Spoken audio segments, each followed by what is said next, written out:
And so, men really are made for greatness. You are. You are made to change things. You are made to be men. Generally, when I walk into a church, there's rarely a man I see that I want to date. Not because he doesn't love Jesus, but because I rarely see him risk anything. And I want him to risk something for me. I want him to shake things up a bit. Without being asked, without getting permission. Just do it. And not be so micromanaged to death and emasculated all the time everywhere he goes. Sometimes I think these men's groups that we form, we should just let them go out and hunt or something like that and leave them alone and let them be who they are. If that's their thing or whatever their thing is, just let them be the wonderful men that they can choose to be. Now, bitter women, I often hear, often are the first to yell about how men are scum and men are this and men are not that. But let me tell you, especially in my line of work, I have met some women that are some real treats. Let me tell you. We can be vicious. Absolutely vicious. And I think to myself, me too.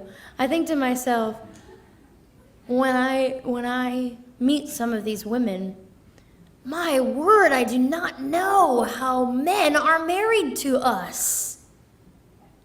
We can be so controlling and never let up on anything and on and on. And usually, I get an amen from the men on this, the brave ones anyway. But clearly we're silent here today. Anyway, I just love great men. And I meet so many of them. I have to just tell you men that even if you've been a weasel, even if you've used women, even if you have been the farthest thing that you know you were born to be, which is a defender and kind and good and great, you can choose today go from being a weasel to an uncommon man, a man that comes through and isn't afraid. But you've got to deal with Jesus. And that can be, I think, the most freeing and frightening thing for a man to do. But I challenge you to it because you're awesome and made for great things, made to be brave. Anyway, so I got to the hospital. I weighed 2 pounds. A nurse at the event last night came up, a NICU nurse came up and showed me the size of a preemie baby diaper and said, "You were half the size of this." And it gave me a real perspective on how tiny I really was and that I could fit in the palm of her hand.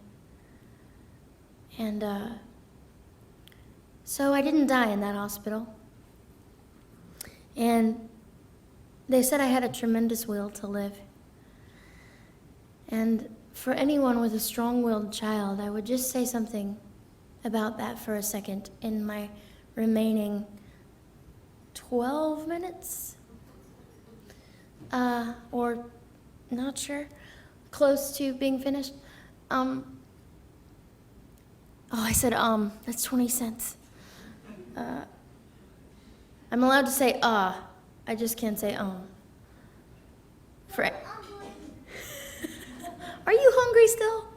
I am so hungry too. When I'm down in 11 minutes, I am gonna eat. Are you gonna eat too, Riley? Good girl. I like your sparkly dress. Thank you for wearing it. You're welcome. Anyway, I fit in the palm of the hand. They didn't expect me to live in the hospital. And then I did. And then I was placed in emergency foster care. And they didn't like me there, so they would shut me in a room for different periods of time. And that's traumatizing to a baby. So they took me out of that foster home, placed me in another foster home of a woman by the name of Penny. By this time, I was 17 months old, 32 pounds of dead weight, and diagnosed with what I consider to be the gift of cerebral palsy. Oh, and by the way, if the Lord were standing in front of me today Jesus, in physical form, and were to ask me, "G, do you want me to make you whole?" Honestly, with my whole heart, as honest as I can be, I would look at him and say, "Listen, I don't love everything about this, but in the twinkling of an eye, when I cross over to glory, my legs will be unbound. In the meantime, they will have served their purpose. They have become a net. They act as a fisher of men. And if this is the price that I must pay, so that another might know the love of God, it's all right. Because as I say, in the twinkling of an eye, my legs will be as they were meant to be. And it's okay." So that's how I feel about that. And so I have the cerebral palsy as a lack of oxygen to my brain while I was surviving an abortion. So you can imagine how appalling I find it when I hear the argument, if the baby is disabled, we need to terminate the pregnancy. What an arrogant thing to say. What an arrogant mindset, a healthy person, to look at someone who is weaker and say, "I have more value than you." And who does that remind you of? Adolf Hitler. How is it any different? And yet it will be to our own folly, and is, if we discard the weakest among us, because it is from them that we gain so much wisdom. So then, when I was placed in Penny's home, that is when the doctors said I would never function, and she didn't listen. She did my physical therapy anyway. She respected them, but she also had a different belief that I would, in fact, walk. I began to hold up my head, then sit up, and this is 3 times a day working with my legs and my whole self, and I began to crawl and then walk at the age of 3.5. So it was holding up my head, sit up, crawl, walk at the age of 3.5 with a walker and leg braces, and I no longer have those things. And so I am grateful. Just a little limp and some balance issues, and a leg a little bit shorter than the other, and I'll try to figure that out if I can ever figure it out. That would be great. So, what else? 30 cents. Another 40 cents.